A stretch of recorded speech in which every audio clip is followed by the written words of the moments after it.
Hi guys, कैसे हैं आप सब। उम्मीद करती हूँ आप सब लाइफ में मज़े कर रहे होंगे। आज मैं आपके लिए लेकर आई हूँ छोटी सी कहानी। उम्मीद करती हूँ ये कहानी आपको ज़रूर पसंद आएगी। तो चलिए कहानियों के सिलसिले को आगे बढ़ाते हैं। एक दौलतमंद सेठ के बेटे को अपनी धन संपत्ति पर बड़ा अभिमान था।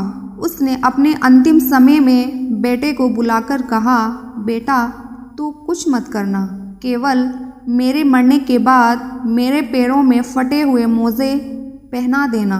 सेठ की मौत के बाद बेटे ने पिता की आखिरी इच्छा जताई। पंडित जी और बड़े बुजुर्गों ने उसे समझाया कि हमारे धर्म में मरने के बाद कुछ भी पहनाने की इजाज़त नहीं है, लेकिन बेटे की जिद थी कि पिता की आखिरी इच्छा पूरी हो। बहस इतनी बढ़ गई कि शहरों के पंडितों को जमा किया गया। इसी माहौल में एक व्यक्ति आया और उसने बेटे के हाथ में पिता का लिखा हुआ खत सौंपा। उसमें पिता की कुछ नसीहत लिखी हुई थी।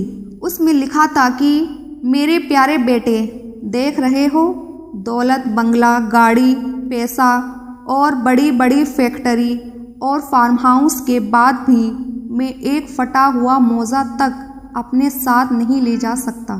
तुम हो कि उनसे दिल लगाए बैठे हो। एक रोज़ तुम्हें भी मृत्यु आएगी, तुम्हें भी एक सफ़ेद कपड़े में ही जाना पड़ेगा। अतः पैसों के लिए किसी को दुख मत देना, धन को धर्म के कार्य में ही लगाना।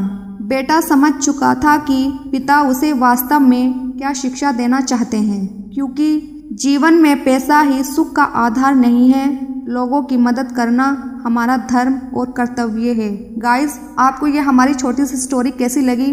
प्लीज़ शेयर करें, लाइक करें, सब्सक्राइब करें। Thank you.